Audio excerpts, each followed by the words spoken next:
seperti menjaga pola pikir, menjaga pola hidup, itu saya merasakan pembaikan yang signifikan sekali ya teman-teman untuk diri saya seperti itu. Nah, jadi untuk gangguan asam lambung, GERD, anxiety, dan psikosomatis, sebenarnya teman-teman 99% itu dihasilkan dari pemikiran kita ya teman-teman. Dihasilkan dari cara berpikir kita yang terlalu rumit ya teman-teman, selalu berpikir berlebihan ya teman-teman.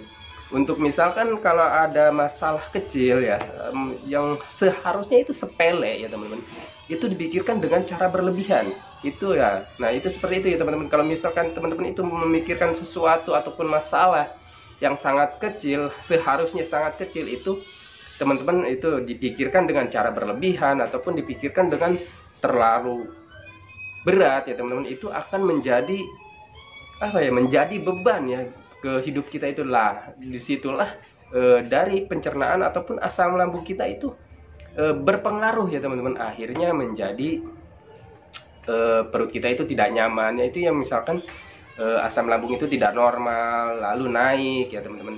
Nah, kenapa sih untuk asam lambung itu ini ya, apa sih, erat sekali kaitannya dengan pikiran ya, karena itu memang sifat dari hidup kita ya teman-teman. Karena kalau misalkan kita itu banyak pikiran, pasti asam lambung kita naik lagi ya teman-teman. Nah, kalau misalkan untuk orang-orang yang mengalami gangguan asam lambung, GERD, anxiety, dan psikosomatis itu cukup memahami saja ya teman-teman. Cukup memahaminya gimana sih bang? Cukup pahami dulu ya teman-teman. Kalau misalkan di medisnya ya, dipahami dulu dari medisnya. Medisnya itu kalau misalkan teman-teman itu sudah didiagnosa oleh dokter terkena gangguan asam lambung, pahami asam lambung itu apa. Lalu misalkan teman-teman itu terkena gangguan asam lambung ataupun GERD ya. Nah, lalu pahami saja teman-teman, GERD itu apa, asam lambung itu apa ya. Asam lambung itu memang zat ya yang sudah dihasilkan oleh tubuh kita itu untuk mencerna ya, untuk mencerna, membantu pencernaan kita ya teman-teman. Membantu pencernaan kita yang untuk mencerna makanan yang kita makan ya, yang kita konsumsi, yang turun ke lambung itu dicerna oleh, diurai oleh lambung sebelum diturunkan ke usus untuk diserap nutrisinya ya teman-teman. Lalu GERD itu apa sih bang? GERD itu untuk singkatannya saya lupa ya teman-teman. Intinya GERD itu gangguan esofagus ya teman-teman. Esofagus itu adalah pembatas ya, pembatas lambung kita ya, dari kerongkongan ya ke lambung itu adalah ada esofagus ya. Esofagus itu kalau misalkan sering terkena asam lambung ya, akhirnya si esofagus itu terganggu. Itu apakah itu berbahaya? Tidak ya, sebenarnya itu tidak berbahaya sama sekali ya. Itu bisa ditangani dengan menjaga pola makan ya teman-teman, menjaga asupannya ya teman-teman. Itu untuk dari medisnya ya teman-teman. Nah, kenapa sih dari sensasi asam lambung itu bisa terkena psikis ya teman-teman? Karena ya kita selalu memikirkan ya teman-teman, karena kita tuh selalu memikirkan ke hal-hal menakutkan ya teman-teman.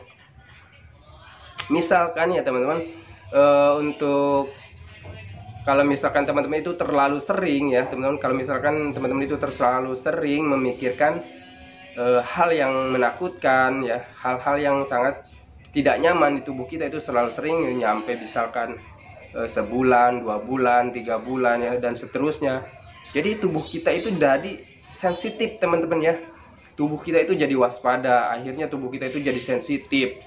Ada sensasi sedikit saja kita takut, ada sensasi sedikit saja kita cemas, was-was, gelisah ya teman-teman. Itu yang dinamakan psikis ya teman-teman.